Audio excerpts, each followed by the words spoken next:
Congress party Imran की support कर रही है। पुराने शहर के इलाके में 90% मुसलमान हैं, वहाँ गैर कौम के हमारे भाई को ले जाके डाले, क्यों लड़ने वालों को वहाँ पर टिकट देंगे?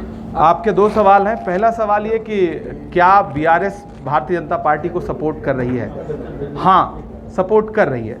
ट्रिपल तलाक से लेकर के प्रेसिडेंट के इलेक्शन से लेकर के वाइस प्रेसिडेंट के इलेक्शन से लेकर के, मैं पार्लियामेंट का मेंबर हूं। मैंने वहां देखा है कि जब भी कोई ज़रूरी बिल होता है तब बीआरएस भारतीय जनता पार्टी को या तो सपोर्ट करती है, उनके सपोर्ट में वोट करती है, या फिर वॉकआउट कर जाती है। वॉकआउट का मतलब भी सपोर्ट करना ही होता है। दूसरी बात, आज तक पिछले 9 साल में भारतीय जनता पार्टी के सेंट्रल गवर्नमेंट ने ईडी, सीबीआई, इनकम टैक्स पूरी अपोजिशन पार्टीज पे छोड़ रखा है, लेकिन बीआरएस इससे अछूती है, एमआईएम इससे अछूती है।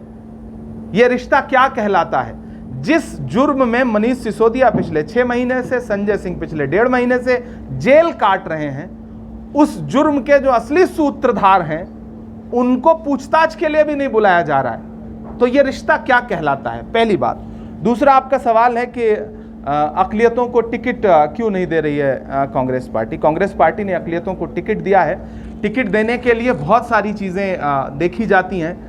विनिंग सिचुएशन देखी जाती है, कैंडिडेट देखा जाता है, और हमने कोशिश की है कि हम ज़्यादातर ऐसी जगहों पर टिकट दें जहां कैंडिडेट जीत करके असेंबली में पहुंचे, ताकि जीतने वालों का परसेंटेज बढ़ सके। हम इस कोशिश में हैं और हमें पूरा यकीन है कि हम इसमें कामयाब होंगे। और एक बात मैं क्लियर करना चाहता हूं तेलंगाना की आवाम से कि टिकट सिर्फ विधानसभाओं के ही नहीं होते हैं, असेंबली का ही टिकट नहीं होता है, उसके बाद भी टिकट होते हैं, एमएलसी के टिकट होते हैं, राज्यसभा के टिकट होते हैं। तो मुतमईन रहिए, हम यकीन दिलाते हैं तेलंगाना की आवाम को कि राहुल गांधी जी का जो वादा है कि हम हिस्सेदारी के मुताबिक भागीदारी देंगे, तो हम आने वाले वक्त में बाकी जो इलेक्शंस आएंगे, जिसे आप एमएलसी का इलेक्शन कहते हैं, जिसे आप राज्यसभा का इलेक्शन कहते हैं, या फिर हुकूमत बनने के बाद जो बहुत सारी पॉलिटिकल अपॉइंटमेंट्स होती हैं, हम उसमें अक़लियत के लोगों को पूरी नुमाइंदगी देंगे, ये यकीन दिला रहे हैं।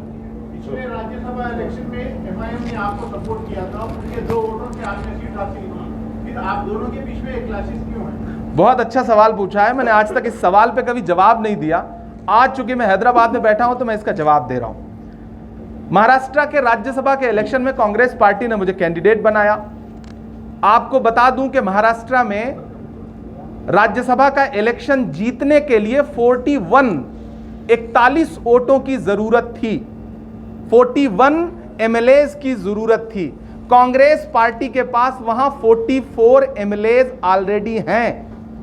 इमरान प्रतापगढ़ी को 44 वोट अपनी पार्टी के पूरे मिले, जबकि मुझे जरूरत थी 41 वोट की, लेकिन मुझे 44 वोट मिले हैं, मेरी ही पार्टी के 44 के 44 वोट।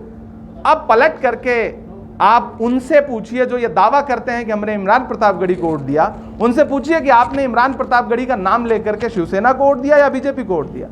सवाल में 10 दिन बाकी है मेरे भाई, 11 दिन बाकी है, 13 दिन बाकी है। आएंगे, बिल्कुल आएंगे, हम सभाएं करेंगे, राहुल जी भी सभाएं करेंगे, क्यों नहीं करेंगे। अभी देखिए, अभी वक्त है, अभी आने दीजिए, वक्त आने दीजिए, अभी इलेक्शन और चढ़ेगा।